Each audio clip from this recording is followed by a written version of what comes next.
This game shows that an exchange sacrifice can be a very effective weapon, especially when your opponent does not expect it. And realistically, in closed positions, sometimes a knight can be almost as powerful as a rook if the position has no files in which you can invade. If the position allows you to have an outpost for your knight, then this knight can be very strong and can challenge your rook quite well. I was playing with the white pieces, and at the time I was playing d4, which I have now completely abandoned because I realized it doesn't fit my taste. But at the time I still played it. My opponent opted for the King's Indian defense, and I picked the g3 system. This is all fairly standard. Rook e8, putting pressure on the e-pawn indirectly, so white defends it. Both sides are playing fairly usual moves. b3, I need to get the bishop out somewhere, and I also need to strengthen this c4 pawn, so b3 is a common move in these positions. a6.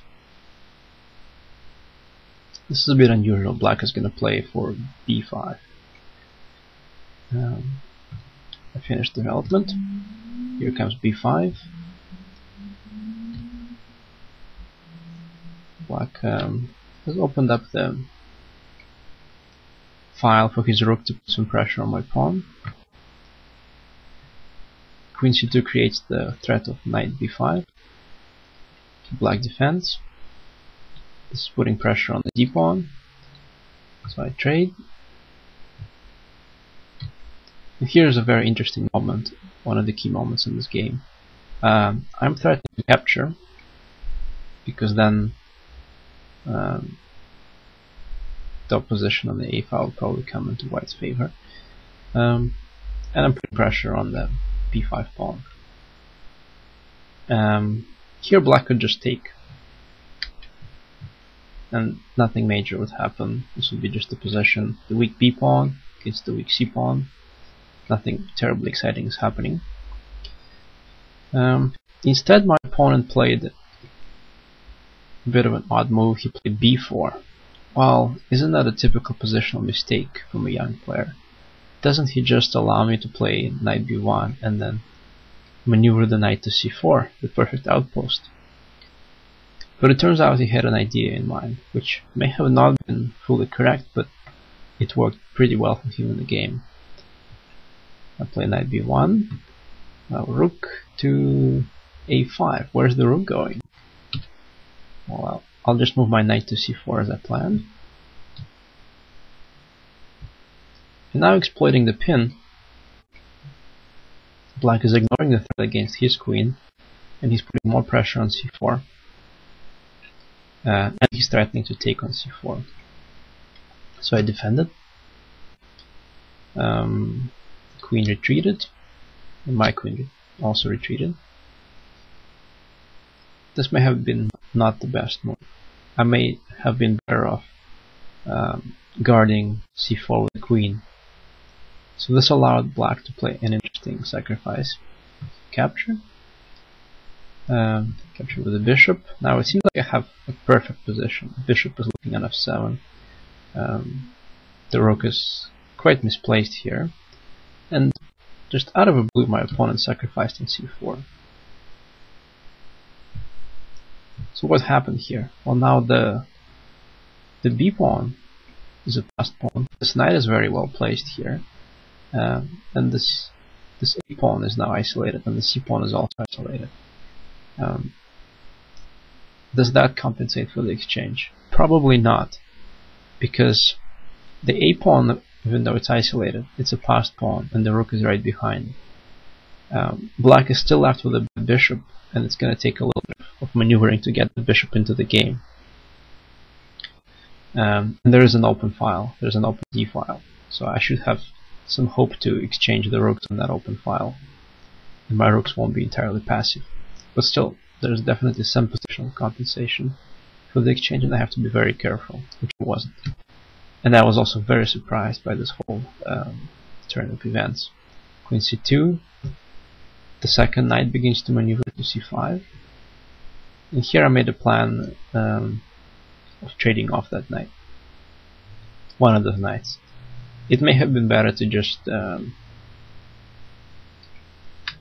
play something like a5 and just start to push that pawn forward. Those two knights, they're a little bit clumsy here. Like, what are they doing? They're kind of stepping on each other's toes.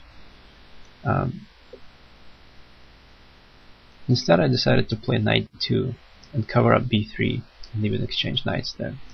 Here my opponent played another very useful idea. He decided to start to play against my king.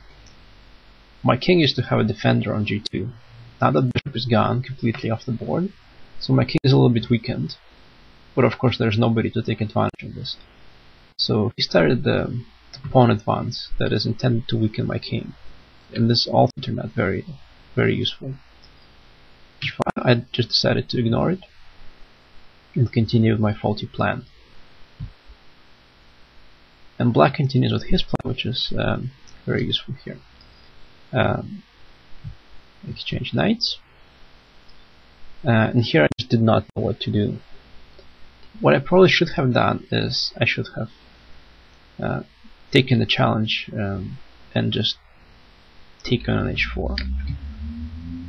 And this is weakening, but black has to go and pick up that pawn first before he can take advantage of it. And in the meantime, I could have used that time to activate my queen. So say he goes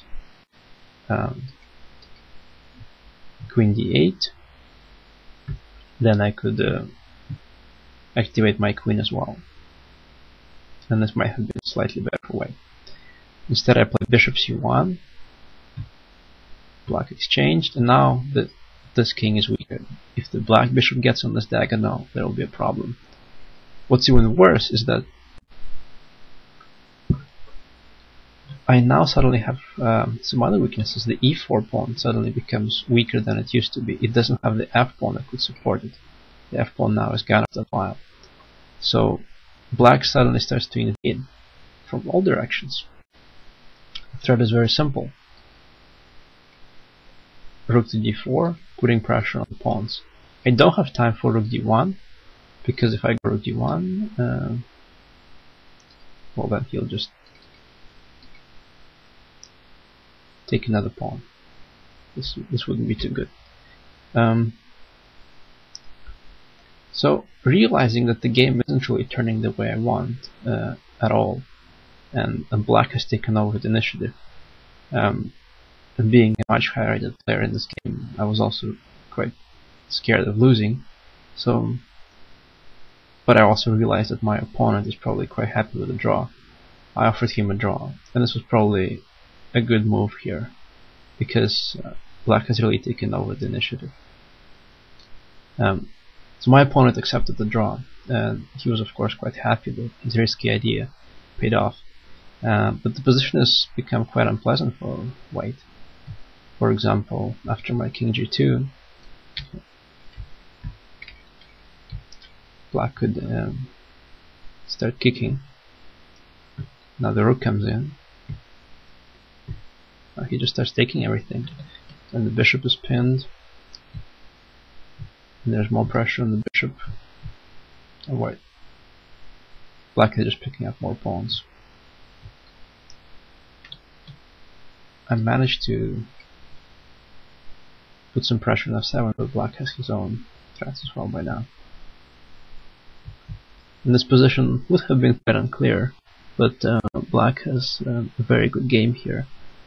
This pawn is dangerous. This rook is quite active. This knight is pretty good too. So in a way, maybe it's a good thing that I offered a draw and escaped from this position with half a point. But the game shows that unexpected sacrifices, such as rook takes c4, can really play a very important role in the game, and can turn a good position kind of upside down, and allow your opponent to take over the initiative.